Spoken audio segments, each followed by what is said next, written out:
Hey Leute, was geht ab, was geht ab? Wir haben uns für heute ein bisschen was anderes überlegt, denn auf unserem Kanal kritisieren wir sehr oft verschiedene TikTok-Trends, hinterfragen die und schauen da, ich sag mal, mit einem skeptischen Blick drauf. Aber es gibt ja super viele coole Videos auf TikTok und Leute, die sind da teilweise so kreativ, regen einen irgendwie zum Nachdenken an und teilweise ist es einfach ultra witzig. Und wir verbringen, glaube ich, dann doch sehr viel mehr Zeit auf der Plattform, als uns lieb ist. Wir speichern sehr viele TikToks, liken sehr viele und dabei denken wir sehr oft, ich würde sagen, aneinander. Also ich denke an dich zumindest. Ich denke auch an dich.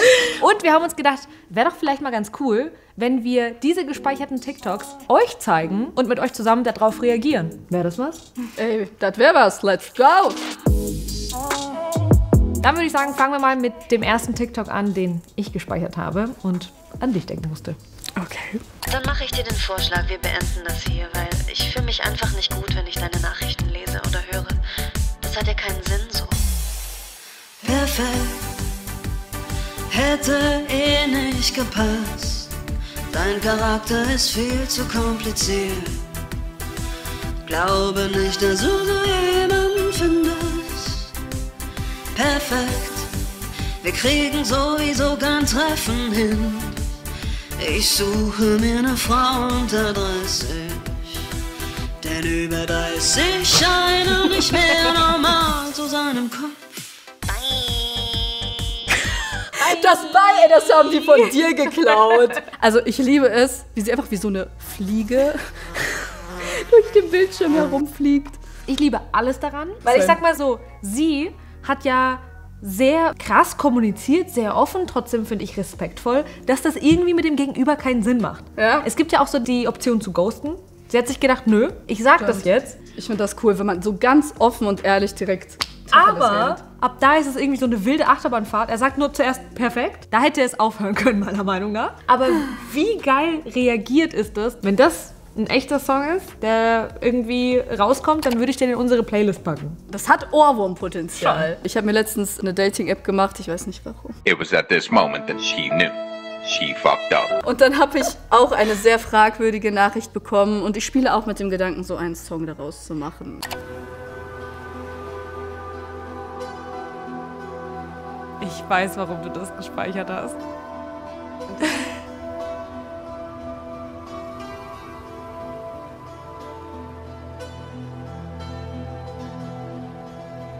Das ist dann nämlich voll an, wenn man träumt und die ganze Zeit rennt, aber einfach nicht weiterkommt.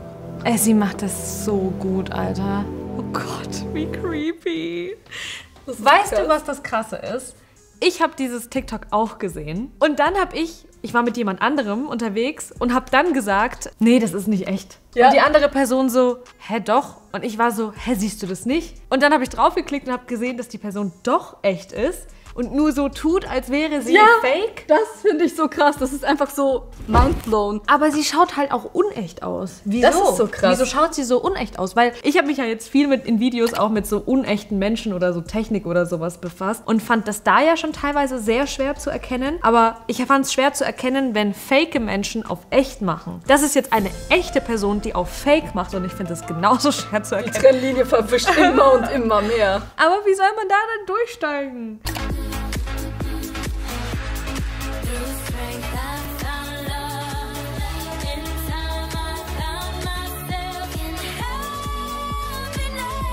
Da musste ich an dich denken, weil du sehr offen darüber gesprochen hast. Jeden dieser Gedanken, jeden Tag, immer noch. Same, zu 100%. Ich war so froh, als du dieses Video gemacht hast. Vor allem dass es nur Glück war, wenn man was Bestimmtes erreicht hat. Das ist bei mir richtig krass. Ich habe das gedacht, als ich auf die weiterführende Schule gekommen bin, als ich mein Abi geschafft habe, als ich in die Uni gekommen bin, als ich die Uni geschafft habe und als ich den Job hier bekommen habe. Ich dachte immer wieder, ja, ich hatte einfach nur Glück. Ja, das Ding ist, ich glaube, mit der Zeit wurde es bei mir schon auch ein bisschen besser. Aber ich merke schon, wie es dann so manchmal, sobald so eine neue Situation kommt, creept es so im Hinterkopf so ran. Und ich versuche das dann immer so nach hinten zu verbannen. Ja. Aber was mir geholfen hat, ist wirklich zu sehen, wie viele Leute von diesem Gefühl betroffen sind. Das hilft echt. Also nicht nur bekannte Menschen, sondern halt auch so in den Kommentaren von dem Imposter-Syndrom-Video. Ey, wenn man sich mal gut fühlen möchte, müsste man da einmal so durchscrollen. Und es wird besser mit der Zeit. Das ist es. Je öfter man sich dem stellt, desto besser wird es.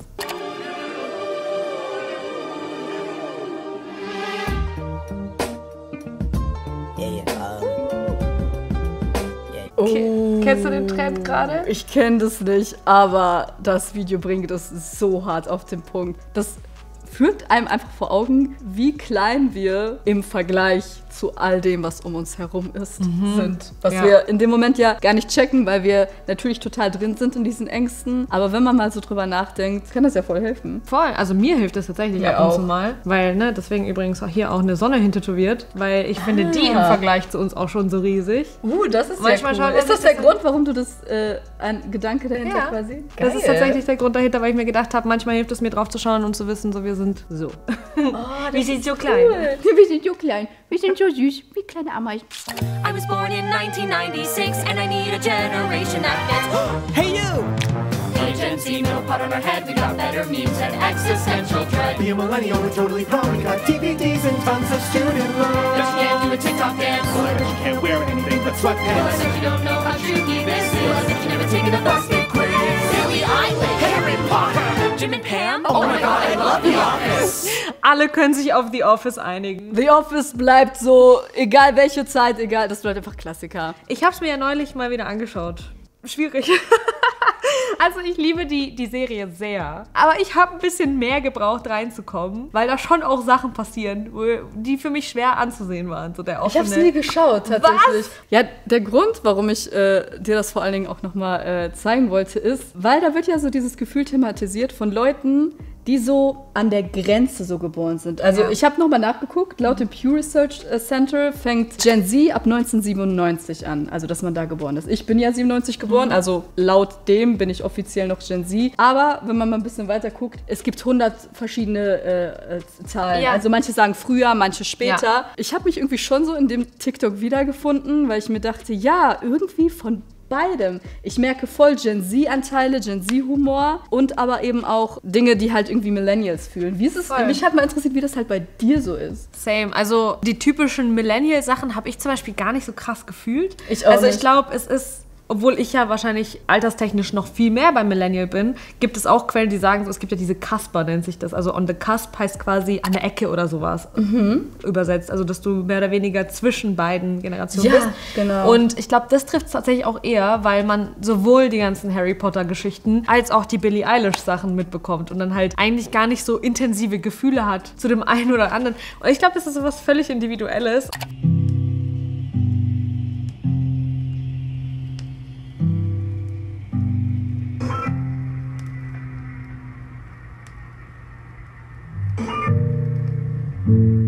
Es ist ein bisschen heavy, ne? Das ist krass. Ich habe erstmal, es hat kurz gebraucht, bis der Schalter umgeklippt Umgeklippt, passt schon. umgeklippt ist. Aber, Ja, es tut mir that leid. is hard. It does. Es hat mich auch ein bisschen hart gehittet. Da stand auch drunter in der Beschreibung der traurige Part vom Erwachsenwerden. Und ich war so, oh mein Gott, ja. Das stimmt. Aber ich finde, das erinnert einen auch daran, dass einem das nicht nur selbst passiert, sondern dass das auch andere haben. Weil in Filmen und Serien ist es ja so, Leben lang, 10 Jahre, die treffen sich jeden Tag, sind permanent zusammen, die Leute, die da befreundet sind. Aber im echten Leben ist das halt nicht darüber immer sollten so. wir mal in einem Video reden.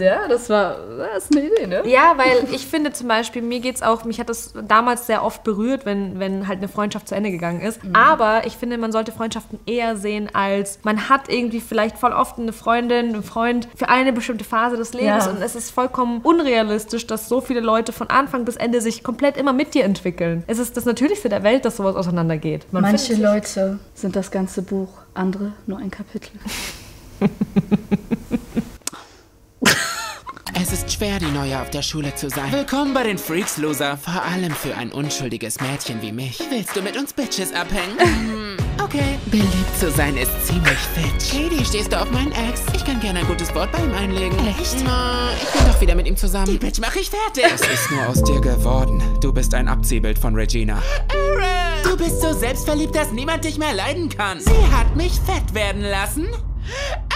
Diese Bitch! Ich verdiene diese Krone nicht. Ich habe euch belogen und hinters Licht geführt. Aber ich werde mich ändern. Was hat die gemacht, mein Gott? Das ist der Klassiker. Jeder von euch ist eine Königin. Und Ich bin jetzt gerade investiert. Ich möchte es gerne zu Ende schauen. Alter, diese 2000er Klischeefilme von dem Mean Girls Club Ja. und so, wie krass mich dieses dieser Film geprägt hat? Same. Auf einem anderen Level. Also wirklich dieses Bild davon, dass sich Frauen anzicken müssen. Dass wenn eine neue Person dazukommt, dass man erstmal von oben bis unten und so. Übrigens, er ist Genius. Der ist so talentiert. Helge Mark, der macht so geile Videos. Der kann so gut schauspielern. Dein Synchronstimmen-Vorbild. Ja, der ist echt mein Vorbild. Also,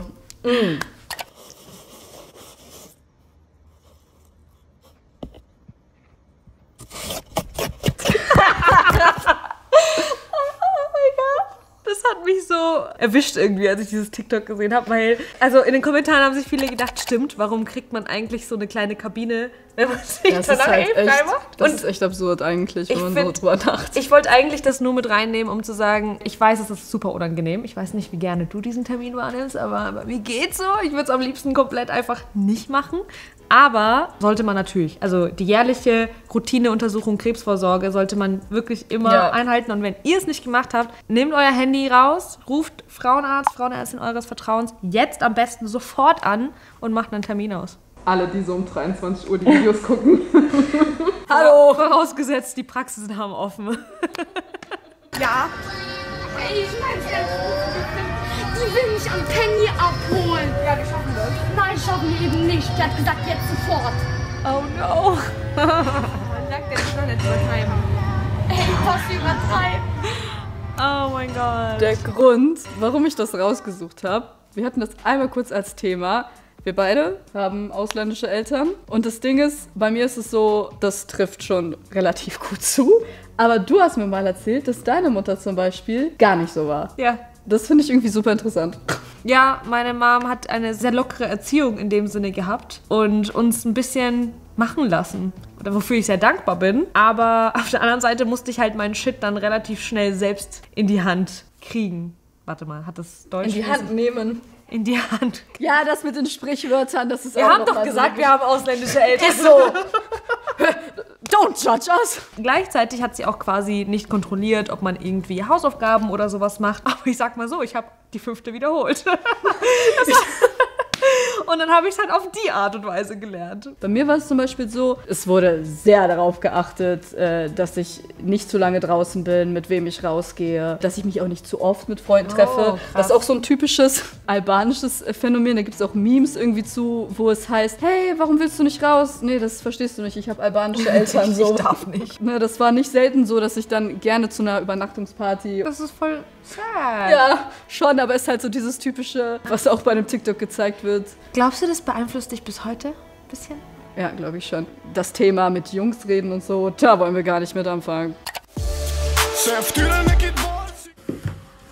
Ey, meine Cousine redet mit einem Jungen. Alter. Ey, sie hat mit Jungen geredet. Kuckuck, sie hat mit Jungen geredet? Darüber habe ich ja in einem Video gesprochen, warum ich noch nie eine Beziehung hatte. Das ist Albanische auch Thema. Eltern. Albanische Eltern, Leute, was willst du machen? So Leute, jetzt schreibt uns mal bitte in die Kommentare, wie euch das Ganze hier gefallen hat. Wir haben es jetzt einfach mal ausprobiert. Wenn es euch gefallen hat, können wir das natürlich öfter machen. Und dann zum Beispiel auch mit TikTok-Videos, die ihr uns schickt, wo ihr euch wünscht, dass wir mal drauf reagieren oder andere Sachen, die euch irgendwie beschäftigen, Brust-raus-Momente oder sowas. Denn wir haben jetzt eine WhatsApp-Nummer, an die ihr schreiben könnt. Und wenn da genug zusammenkommt, dann können wir so eine Art Community-Format machen. Regelmäßig. Wenn ihr Bock habt. Das wäre geil, oder? Das wäre ziemlich geil. Nein, ich mache das gerade extra. Okay, 0173 4799 092. Wir freuen uns auf eure Nachrichten. Und eine kleine Info haben wir jetzt noch für euch, denn wir gehen in die allererste Sommerpause. Wow. Voll dramatisch. Also Leute, wenn ihr nicht verpassen wollt, wenn wir wieder da sind, dann abonniert jetzt auf jeden Fall den Kanal. Am 5. September geht's hier nämlich ganz mal weiter. Dann sind wir back. Yes. Und in der Zwischenzeit gibt es ein paar Behind-the-Scenes-Einblicke in Form von Shorts. Also wir sind nicht komplett weg. Ihr kriegt immer noch ein bisschen was von uns zu sehen. Und ihr könnt mit uns chatten. Stimmt. Hier findet ihr übrigens noch 2 Videos, die wir heute in der Folge erwähnt haben. Und wir freuen uns, wenn ihr dann am 5. September wieder mit am Start seid. Boom. Bye. Guten Abend und gute Nacht.